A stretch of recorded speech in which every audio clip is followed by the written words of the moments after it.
Escucha, bastardo.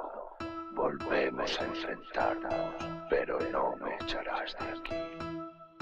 Exorcismo is absolutely, totally, 100% an original film. I don't see any similarities to any other popular exorcism film whatsoever.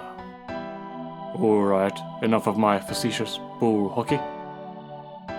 The Exorcist was a major landmark of horror cinema, causing audience members in 1973 to faint in the theatre, earning the reputation of the scariest movie ever made, in order to disappoint the expectations of every generation that followed.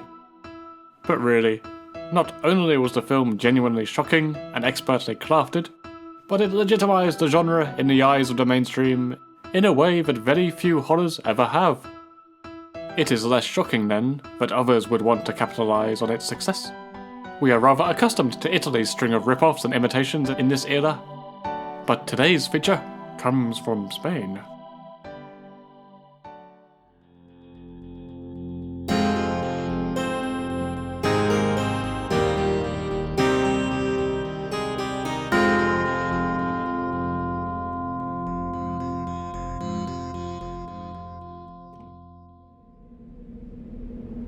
Even Ray Charles could see that Exorcismo's roots are invariably tied to The Exorcist.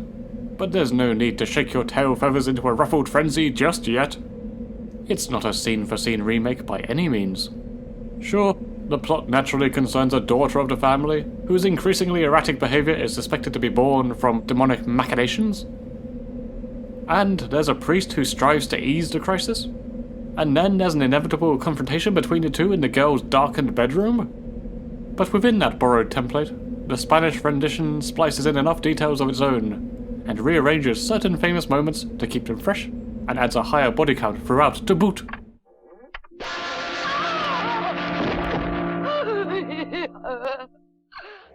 Two aspects distinctly set the story apart. The troubled family is a lot more, well, troubled. There's enough threads of interpersonal dramas weaved in here to make a daytime soap opera blush. As if a daughter being taken by a demon, in more ways than one, isn't enough. You've got murderous jealousy, aggressively overprotective siblings, the alienation of a priest, secret love affairs, perverted peeping Tom housekeepers, daddy issues from beyond the grave, and the presence of a truly frightening Gingerbeard Thomas. The other aspect is the inclusion of a ritual-friendly satanic cult that is openly responsible for the young woman's possession, which gives the filmmakers the opportunity to undress a load of women.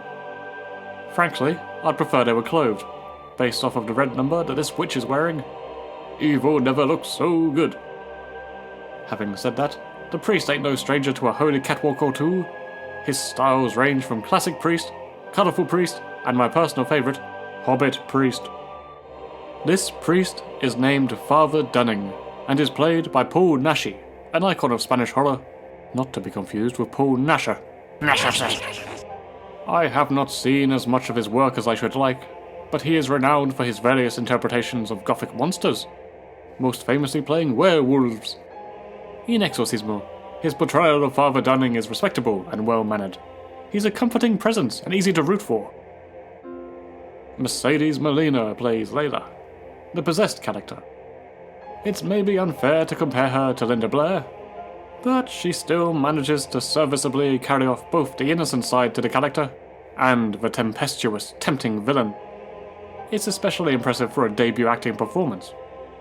When the demonic shit hits the demonic fan in the final act, her role is effectively threatening when assisted by the decent makeup work and growling displaced voices.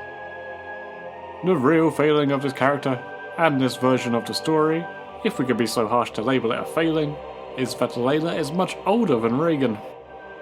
This means the contrast between a sweet innocent little girl and a truly disturbing personification of evil is lessened. It works for its own narrative, but in comparison, it is not at all as shocking, scary, or upsetting. But I guess, much like the ritual scenes, it allowed for the story to be more titillating. Accept the film for what it is, and you can have a jolly good time. There were two moments that managed to make me jump. Much of the drama and third act madness will satisfy your desires for a possession movie, if you're growing a bit tired of rewatching the granddaddy of the subgenre.